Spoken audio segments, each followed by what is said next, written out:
Hello guys, how are you doing? Today we are doing campus edition of digital taxi education. So you know guys, what I do in this channel is to educate people on matters that regard to online taxi driving. And it is not only to those who are interested in investing as drivers or as investors, but also for people who use this platform as riders or as passengers. And today I have visited universities and I have gathered a few students who I will be advising on how to optimally use taxis without misusing money or without wasting money. So what we will do is that all these guys will introduce themselves, they will tell us which university they study in, and then from there I will be asking them a number of questions. If they don't answer correctly, I will guide them on how they should optimize their taxi use, especially in Nairobi. You know, using taxi does not only require you to open the app and order. It takes a few things that you need to consider to make sure that the taxi you order is not the most expensive at the time of ordering. So without so much further ado, let us start the questions right now. So utatuambia jina yako na utuambie uko university gani, halafu tuendelee kutoka hapo. Hii ni mimi nashika. Thank you guys. My name is Levi Mwenda and I am 23 years of age. I studied in Mount Kenya University. Currently I'm doing casual jobs. Yes, and that's my take. That is very good. You know, it's good to start with something, but you are assured that you will not be doing casual job for the rest of your life. You are better than someone who is doing nothing, isn't it? So hello guys, my name is Martin Mwangi, currently a student at JKUAT University, pursuing a degree in statistics. Hello guys, my name is Leon Munene. I'm in Jomo Kenyatta, JKUAT, and I study development studies. Sawa. Thank you guys for that simple introduction. So the first question that I will ask all of you is to quickly tell me how many online applications do you know that offer digital taxi services? Bila kufikiria. 5. Any that you know. I want a minimum of 5. Bolt, there's Uber, there's Faraja, there's InDriver, something like that. Mm-hmm. What else have I left? So Bolt, Uber, InDriver, Faras. Those Faras. are 4. Good trial. Yeah. How many do you know? Only 2. Which one? Uber and Bolt. Uber and Bolt. 3. Faras, Uber, Bolt. Faras, Uber and Bolt. Which one do you use most of the time? Bolt. Uber. Bolt. Why Bolt? I think it's more cheaper. It's cheap. Yeah. Why Uber? I think it's more fast. Faster when you request for a pickup. Yeah. Though I've never tried Bolt myself. Yes. But when you request Uber, it comes faster. Yeah. And you, why Bolt? Bolt is very good in terms of efficiency, and the customer care, and even when you order Bolt, there's that feeling that you get compared to Uber. Yes. So the other question I will ask you, do you have all those apps installed in your phone? Not really. I only have Bolt. You only have Bolt? Yeah. Uber. Bolt and Uber. All right. So that is the point I wanted to bring home. You should have all the apps installed in your phone. Do you know why? Because from time to time, these companies will be giving you discount. So before you order for a ride, especially for a long distance trip, let's say you are moving from Juja to SGR or to the airport, out of the 5, there is one app that will have a discount for you, maybe 20%, maybe 25%. So as a student, what you need to do is to make sure that you check the app that is giving you discount and you order using that. Are we together up to that point? So there is no app that is cheaper than the other. Depending on the demand at any given time, the prices will fluctuate because they use what they call on-demand pricing. So if there is no demand for Uber, the price will be low. If the demand is high for Bolt, the price will be. So my advice to you and any other student watching us out there, have all the applications installed in your phone. Have Faras, have InDriver, have Uber, have Bolt, all of them. Before you request the trip, make sure that you check the cheapest. And something else I will advise you, you have seen that you feel more safe with Bolt than Uber. Let me tell you, you know all these drivers, they are the same. Like myself, I'm a part-time driver. I have all those accounts. I will drive you with Bolt, the next day I will drive you with Uber, the next day with Retrocab. How can you say that I am good with Bolt and I'm bad with Uber? We are all the same. I guess it depends on. There was a case I saw yesterday. There was a lady who ordered Faras, but the driver who arrived was not, and the car which was on the app was not the same one that arrived. So I don't know if there's the verification part of it, how it goes about for those different companies, because the lady had some complaints, and she said that she felt the Uber driver, the Faras driver, sprayed some intoxicant, and she felt a little bit uncomfortable. So, but luckily, out of I don't know, maybe God or what happened, she was confident, and she was positive that she was drugged, but nothing happened to her. So I don't know the verification part of it, but me, I rely mostly on Bolt. Yeah. That is a very good point, and I cannot dismiss it. Actually, those things happen, but I can tell you all the applications that I know, you have to submit all the car documents before your car is approved. And there is no application that I have seen that overlooks any of those steps.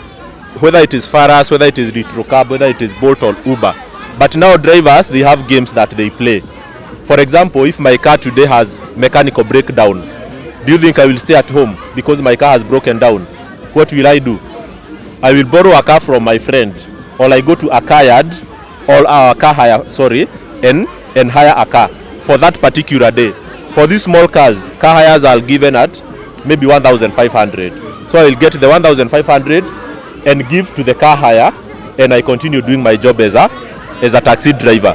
But when you request me, you will see that the car is different from the one that I have on the app. So that is what happens most of the time.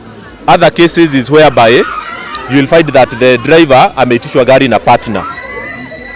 Kama alikuwa amepewa gari, so then amepata gari ingine, maybe haina insurance, or it is older than the car that is required, so he will be using it until Uber and Bolt realize in the meantime. Okay? But now for the side of the passenger, kama wewe umeitisha gari, you have a very huge responsibility. Huyo msichana kama aliingia hiyo Faras na aliona number plate iko kwa app, sio yenye hiyo gari imekuja nayo, anything else that happened after that, in my view, it is her responsibility. You get my point? Hakuna vile umeona gari already haimatch, na pia kuna driver's photo you can check and just look at him face to face. If you see something that there is a mismatch, don't get inside that car from the word go. But I am not saying that those cases are not there, they are there. You know, we wish everyone well. We hope nothing like that happens to anyone, but make sure that you do your due diligence before you get in there. Mume get the point. So, the other thing that I wanted to ask you, do you usually travel in groups where in school? Currently, I've never tried a group travel, but in future, maybe. Maybe? Yeah. Okay. Yourself? Let's say I've traveled maybe January. Yeah, and You are a group of how many? 5. 5? Yeah. I'd say the same. We were a group of 5. So, but it was just a short distance. Okay. Yes. So which means did you use to travel as a group? We used Bolt. Which category? It was a class C. Eh. Yeah, the normal. The normal one? Yeah, the normal. Okay. Oh, you said you have not? Yeah, we use the normal one. You use the normal one. Yeah, that one is good. I would also recommend it because some drivers are open to negotiate. Okay, so it's not always that when you are more than 3. You know, most people think that these small cars, they indicate that passengers should be 3, but it is not always that the driver will not accept to carry you when you are more than 3. So some students will go for XL, then they pay almost 2 times the price, while they could have added maybe 50 bob to the driver, and then the driver carry them when they are 4. You get my point? So you don't have always to go for Excel when you are more than 3. Sawa. So maybe the last thing as we get close to the video, to the end of the video, what one thing would you like to know about mambo za taxi?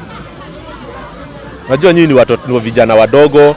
Sijui mmesikia nini about taxi yenye mngetaka clarification. Si unajua mimi die kusema kwa hii industry. One thing that ungetaka kujua hii mambo ya taxi. I'd want to learn how this what can I say? How the payment works in terms of how the distance that wanasemanga ati kuna time ikifika ati taxi akiwa kwa jam ati ataongezewa pesa mingi, ati pesa itakuwa wewe kama customer utalipa pesa mingi, itabidi uingie kwa mfuko. So I don't know how that thing works. Hiyo ndio kitu naweza taka kujua. Okay, hiyo kukujibu haraka. Taxi wanakucharge according to the distance you are traveling and the time spent on the road. So waki assume the distance will be maybe 5 kilometers covered in 10 minutes. In case you encounter a traffic, every extra minute you are added 4 shillings. Count. Yes. Yes. So at the end, the money will be more than what you saw at the beginning. I hope that is clear. Na wewe? Martin? Ningependa kuchukua taxi driving as a side hustle when I'm studying at school. So I'd like to know the requirements so that one can enroll in taxi driving and where the profit is high. Like ni time gani unaweza pata a lot of income. So that you can be able to time yourself. Okay. So that one is very simple. I will not give you all the details here, but kwa the description of this video, I will put a link where you can book an appointment with me just for 1 hour, and then I will take you through all the documents you need, whether you have the right age, whether you have the correct driving license, and we discuss any other question that you would have. But I encourage you to go for it. As a student, you can look for your uncle who has a car. Over the weekend, you pick the car, you do 2-3 trips, you have your own 2,000 for pocket money, and then you don't have to ask anyone for anything. I think mine was the same question, because we are students and we need like something for pocket money. But So the same answer I have given to him. Check the description box there. I'll put a link. If you want to know how you can do taxi as a side hustle, I can help you, discover all the nitty-gritties of all that. So, my boys, I wish you all the best as you continue with your job search. Na kama mtu akona job hapo, mtu umesomea nini? Economics and finance. Economic and finance. You can give this guy an opportunity, and I know he will not disappoint. And for the guys still in university, all the best. Don't focus 100% on your studies, because education is highly overrated. Okay? One thing I can tell you, just make sure that you pass your exams to go to the next year. If you do that, your life will be very stable. Then the rest of the time, use it to look for side hustles. Use that time to learn about the workplaces. Use that time for internships. Use that time for online learning, okay? And discussing with people who are older than you. If you are 20 years or 18, be friends with people who are over 30, so that you can know how life looks beyond where you are, so that you get ready for it. Sawa. All the best guys, and tupatane kwa mtandao pia. Sawa. Fanyeni hivi. Bye guys. Bye.